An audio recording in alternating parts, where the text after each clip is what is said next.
नमस्कार, आप देख रहे हैं हुंकार मीडिया में आप सभी दर्शकों एक बार फिर स्वागत है। आज मौका है, कांग्रेस की वरिष्ठ नेता पूनम पंडित जी हमारे बीच मौजूद हैं। हम उनका सभी पत्रकार बंधु स्वागत करते हैं। Thank you. आज आप जो हैं वार्ड नंबर 184 के अंदर मौजूद हैं, जैतपुर के अंदर, और आज मौका है एमसीडी यानी छोटी सरकार दिल्ली में चुनने का। तो आप कांग्रेस की वरिष्ठ नेता होने के नाते, जी वरिष्ठ नेता हैं आप कांग्रेस की, एमसीडी चुनाव को लेकर कांग्रेस की क्या रणनीतियां चल रही हैं दिल्ली प्रदेश के अंदर? देखिए, कांग्रेस चाहे चुनाव एमसीडी का हो, चाहे वो प्रदेश का हो, चाहे वो देश का हो, कांग्रेस कोई ऐसी रणनीति नहीं बनाती। रणनीति, खेल नीति ये लोग बनाते हैं। हम लोग जनता की सेवा की नीति बनाते हैं। तो हम लोगों ने जनता की सेवा के लिए सेवा नीति बनाई है। जो एमसीडी इलेक्शन है उसके जो हमारा मैनिफेस्टो है, ये अभी 8 साल से सरकार है यहाँ पर, दिल्ली इनको सौंपा हुआ है, और 22 साल से तकरीबन बीजेपी की सरकार है एमसीडी में, ठीक है। उसके बावजूद भी ये जनता को दिल्ली की स्वच्छ पानी तक नहीं दे पाए हैं, कूड़े के ढेर तक नहीं हटा पाए हैं, सड़कें नहीं बना पाए हैं, गलियों को साफ नहीं करवा पाए हैं। यहाँ पर रहने वाले मौजूद लोग, गाँव के लोग जो हमारे रहते हैं यहाँ पर वार्ड में, वो अपने घर की नालियां खुद साफ करके कूड़ा बाहर निकाल देते हैं, लेकिन उसको उठवाने का काम भी इन लोगों ने नहीं किया है। तो हमने उन्हीं के लिए इस नीति को बनाया कि हम साफ सफाई, गली मोहल्ले, ये हमारी जनता की जो नीति है, जनता की जो सेवा नीति है, वो क्या है? वो यही कहती है ना। ये लोग पूरे देश में रणनीति बनाने का काम कर रहे हैं, हम लोग तो सेवा नीति कर रहे हैं। एक जो राहुल गांधी भारत जोड़ो यात्रा निकाल रहे हैं इस समय, क्या एमसीडी के जो दिल्ली प्रदेश में चुनाव चल रहे हैं, इस पर कुछ असर नज़र आ रहा है? देखिए, मैं आपको एक बात क्लियर कर दूं पत्रकार महोदय, जो भारत जोड़ो यात्रा है वो भारत जोड़ो यात्रा है, ना कि वोट जोड़ो बटोरो यात्रा है। ये आपको समझना होगा। अभी आप आज़ाद भारत के पत्रकार हैं, तो क्या आप नहीं भारत जोड़ो को सपोर्ट करेंगे? भारत जोड़ने की जहां बात आएगी, आप जोड़ने को सपोर्ट करेंगे या तोड़ने को? मुझे जवाब दीजिए आप ऑन कैमरा। हाँ, भारत जोड़ना जो है ये किसी एक पार्टी के लिए नहीं, सबको साथ देना चाहिए था, लेकिन इसे राजनीतिक रंग दे दिया गया है। लेकिन किसने दिया राजनीति रंग? ये राजनीतिक रंग राजनेता ही दे सकते हैं कि राजनीतिक रंग। कौन? किसने दिया रंग? जो कांग्रेस के विपक्ष में जो रहते हैं। देखिए, कांग्रेस के विपक्ष में जो रहते हैं, ये बात आपको समझनी होगी कि जो व्यक्ति पूरे देश में जोड़ने की बात कर रहा हो, और इतनी तुष्टीकरण की राजनीति भारतीय जनता पार्टी करती है, आम आदमी पार्टी करती है, कि भारत जोड़ो को भी ये कहती है कि ये राजनीति है। क्या आपने अब तक 2000 किलोमीटर तक यात्रा चल चुकी है? आपने एक भी पोस्टर ऐसा देखा कि कांग्रेस जोड़ो या वोट बटोरो? नहीं ना। वो पूरा का पूरा आप सभी को डिटेल पता है कि भारत जोड़ो है।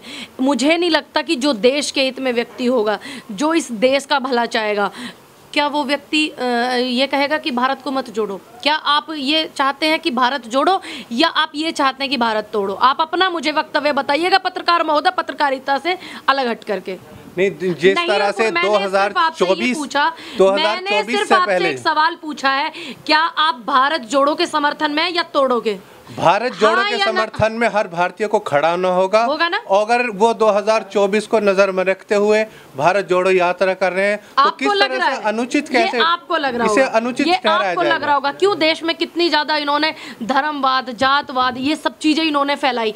तो एक जख्मों पर मरहम लगाना, अपने स्वतंत्रता सेनानियों के जो धरोहर है, हमारे पूर्वजों की जो धरोहर है, जिन्होंने देश को आज़ाद कराया, जब वो देश को आज़ाद करा करके 1947 में गए थे, वो सभी को सौंप करके देश गए थे। और इस देश की आज़ादी की मिट्टी में ना हर एक व्यक्ति, हर एक भारतीय की खून की खुशबू आती है। ये आपको समझना होगा, क्योंकि आप एक पत्रकार हैं। मेरा नाम शुभम कुमार पाठक है और मैं न्यूज़ इंडिया एक्सप्रेस से हूँ। विपक्ष का ऐसा मानना है कि पिछले 70 वर्षों से आपने भारत को नहीं, जब आप भारत को नहीं जोड़ पाई, तो अभी चुनाव को देखते हुए भारत जोड़ो यात्रा की, चुनाव के लिए ऐसा यात्रा निकाला जा रहा है, या फिर इसके पीछे और कोई रणनीति है कांग्रेस? ये आपको लग रहा है कि 70 वर्षों में देश नहीं जोड़ पाया। आपने देखा 70 वर्षों में कभी इस तरीके के दंगे हुए? नहीं ना। और दूसरी बात, 70 वर्षों में देश को कांग्रेस को जो देश मिला था आज़ादी के समय पे, वो किन हाथों में देश मिला था? क्या था देश में? जो आज आप सवाल पूछने का अधिकार रखते हैं ना, और जिन स्कूलों में आप कॉलेजों में पढ़ करके आए हैं, वो कांग्रेस की देन है। IMT, एम्स, जिनमें कोरोना काल में लाखों लोगों का इलाज हुआ इस देश में, मुझे गर्व है कि मैं ऐसी पार्टी से आती हूँ कि वो हमारी संस्था कांग्रेस ने बनाई है। और जो ये नेता मंत्री बोलते हैं, ये भी सब वहीं के पढ़े लिखे हैं जहां जिसको हमारी कांग्रेस पार्टी ने बनाया है, जिन स्कूल कॉलेजों को। और रही बात 70 साल से जोड़ने की, आपको कभी ऐसा महसूस हुआ 2014 से पहले कि इस तरीके की लड़ाई झगड़े, सांप्रदायिक दंगे भड़काना, लड़ाई करना आपको लगा इस तरीके से? मुझे तो नहीं लगा। आप रिकॉर्ड निकाल करके देखिए जो 2014 से पहले। मैं रिकॉर्ड ही बता हाँ, आपको, चाहे वो सिख संहार हो, ये बहुत सारी देखिए आपने 1984 के जो शब्द कहे हैं ना, मेरे देश के प्रधानमंत्री और मेरी पार्टी के प्रधानमंत्री जो थे डॉक्टर मनमोहन सिंह, 1984 के लिए उन्होंने हाथ जोड़ करके माफी मांगी पूरे देश से, और जो इसमें पीड़ित हुए थे उनसे। और जो लखीमपुर कांड हुआ, किसानों की 700 लोगों की हत्या हुई, और इतना ज्यादा 52 ये लिखत में माफी मांगनी पड़ी एक प्रवक्ता की वजह से भारतीय जनता पार्टी की। तो क्या देश के प्रधानमंत्री माफी मांगेंगे?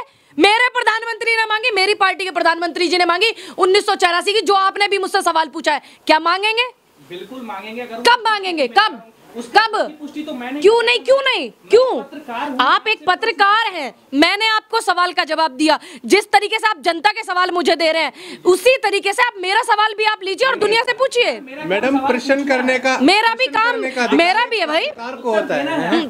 तो मैं भी तो आपको उत्तर दे रही हूँ इतने अच्छे से। मैंने तो इतना क्लियर आपको वक्तव्य दिया कि प्रधानमंत्री जी ने कांग्रेस पार्टी के 1984 की बात को लेकर के क्षमा मांगी पूरे देश से, और जो पीड़ित थे उनसे भी।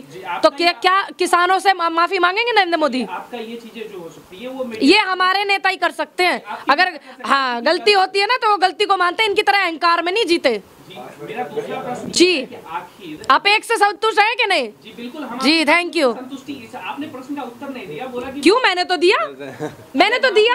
गलती करके माफी मांगना। नहीं, देख लीजिए, कभी कभी ऐसा होता है कि ऐसा नहीं है इंसान गलती का पुतला, गलती हर इंसान से होती है। देश के प्रधानमंत्री हैं भाई, बेटी बचाओ बेटी पढ़ाओ की जगह पटाओ कह रहे हैं, हम तो उनकी भी गलती को माफ करते हैं। तो गलती का पुतला इंसान है। हमारे सरकार के समय में इस तरह की चीजें हमारे नेताओं ने माफी मांगी। और दूसरी बात मैं आपको क्लियर कर दूं, इतनी बड़ी चीज होने के बावजूद, 700 लोगों की शहादत होने के बावजूद, जो देश का पेट भरता है अन्नदाता, जो GDP वेंटिलेटर पे सांस लेती है ना, उसको बढ़ाता है देश का किसान, क्या उन्होंने माफी मांगी? नहीं ना।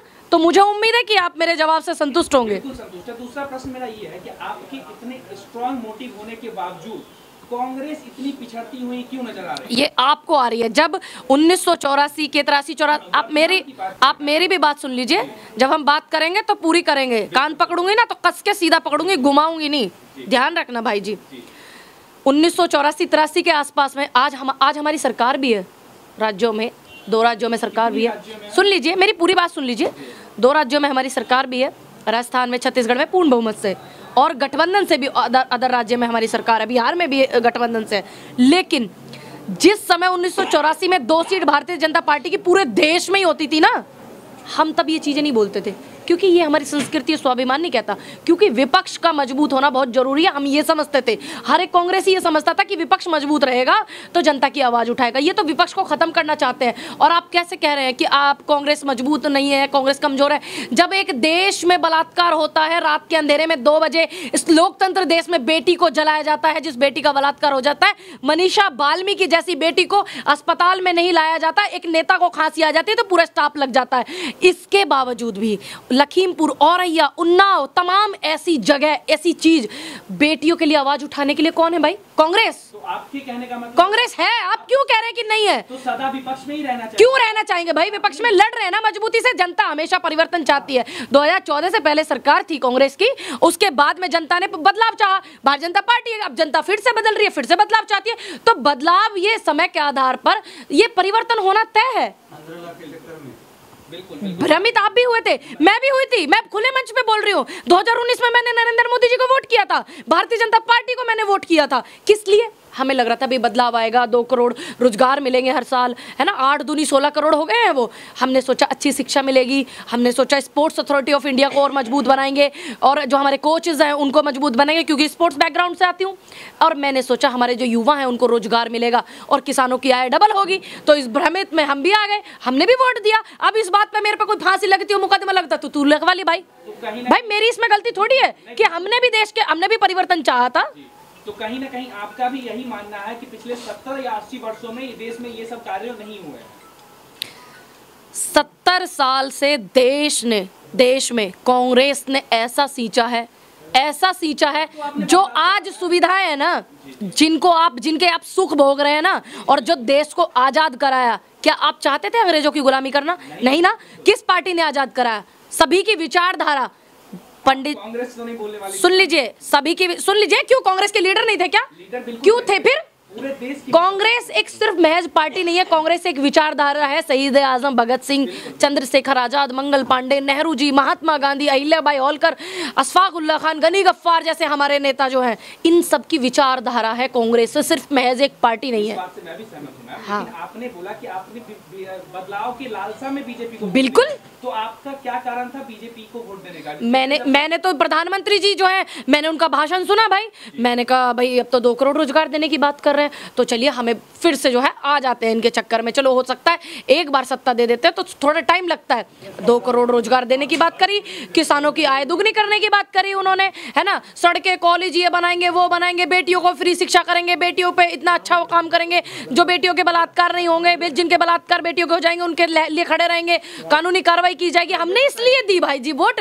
हमें थोड़ी पता था कि यहाँ पर रात के अंधेरे में, लोकतंत्र देश में पहली बार इस तरीके की चीजें होंगी कि रात के अंधेरे में बलात्कार, बेटी जिसका हो जाता है उसको जला दिया जाता है, और सेंगर जैसे बलात्कारियों को सपोर्ट किया जाता है। गुजरात में बलात्कारियों को रिहा किया जाता है। हमें थोड़ी पता था ऐसे हो जाएगा। एक सरकार वो भी थी हमारी, जब 2013 में निर्भया कांड हुआ था तो 4 कैदियों को फांसी हुई। उनको किसने किया? सब किसने किया था? ये सब प्रस्ताव किसने पारित किया? कांग्रेस ने। और आज बलात्कारियों को रिहा कर रहे हैं। हमें थोड़ी पता था। आपका भी ये मानना है कि बलात्कार के लिए एक सख्त कानून देश में आनी चाहिए? बिल्कुल आनी चाहिए। क्यों नहीं आएगी? बेटियां तो क्या, बेटियों के लिए कोई कानून नहीं? तो पिछले वर्षों में ऐसा क्यों नहीं हुआ? आप ये सरकार से पूछे। मैं मुख्यमंत्री नहीं हूँ भाई, मैं प्रधानमंत्री भी नहीं हूँ। मैं सिर्फ जनता की आवाज उठा सकती हूँ आपकी तरह। मैं थोड़ी कर सकती हूँ। अगर मेरे हाथ में हो कि बेटियों के लिए कानून पारित कर दो तो मैं भी यही कर दूंगी, लेकिन है नहीं ना। कोई चीज एक प्रोटोकॉल होता है। आप भारत सरकार से मांग तो कर सकती हैं। मैं तो लाख बार की है जी। बलात्कार हो जाता बेटियों को, मैंने सरकार से कितनी बार अपील की, रिक्वेस्ट की कि बलात्कारियों पर तंज का सजाना चाहिए, बलात्कारियों की सजा होनी चाहिए, उनकी प्रॉपर्टी जो है वो दान कर देनी चाहिए गरीबों में, इस तरीके की चीजें होनी चाहिए। मैंने तो लाख बार कहा। मैंने किसानों के लिए भी कहा। अग्निपथ से प्रभावित होकर के 60-62 बच्चों ने आत्महत्या करी, मैं तो उस पर भी बोला भाई हम अपनी बात रख सकते हैं जनता के हित में, लेकिन करना तो सरकार, हमें थोड़ी पता है कि वो उद्योगपतियों के सारे कानून पास करेंगे उनके हित में। जिस क्षेत्र में आप बैठी हैं उस जगह जो है, एक थोड़े निचले लेवल की बात की जाए कि जिस कॉलोनी में आप जैतपुर की बैठी है, यहाँ नियमितीकरण के लिए और मीठे पानी की लड़ाई जो है, ये तो पूरे देखिए, ये भी देखिए, ये पहले से ही हो रहा है ना, और पूरी दिल्ली में हो रहा है। पानी भी नहीं अच्छा दे पाई, मैंने आपको शुरू में ही बताया। इन 8 सालों में केजरीवाल सरकार भी नहीं दे पाई, 22 साल से एमसीडी में बीजेपी है, वो भी नहीं दे पाई है। तो हमें इसी बदलाव के लिए हमें कांग्रेस को चुनना होगा। कांग्रेस के कैंडिडेट हैं, हमें उनको सपोर्ट करना होगा। जो आपके अपने बीच के कैंडिडेट हैं, आपको उन्हें सपोर्ट करना होगा, वही आप बदलाव आपको दे सकते हैं। जनता के और ये सिर्फ कांग्रेस कर सकती है। शीला दीक्षित वाली दिल्ली बिल्कुल सभी को पता है। शीला दीक्षित ने दिल्ली को कैसा बनाया, दिल्ली को स्वर्ग बनाया। दिल्ली में फ्लाईओवर भी नहीं थे इतने भाई, दिल्ली में नालियों की व्यवस्था, दिल्ली में इंदिरा जी के उस पे झुग्गी झोपड़ियों को मकान में तब्दील किया। इन पे तो उनकी देखरेख भी नहीं की जाए। अपने शहर की लेटेस्ट खबरों के लिए चैनल को सब्सक्राइब करें और बेल आइकन को दबाएं।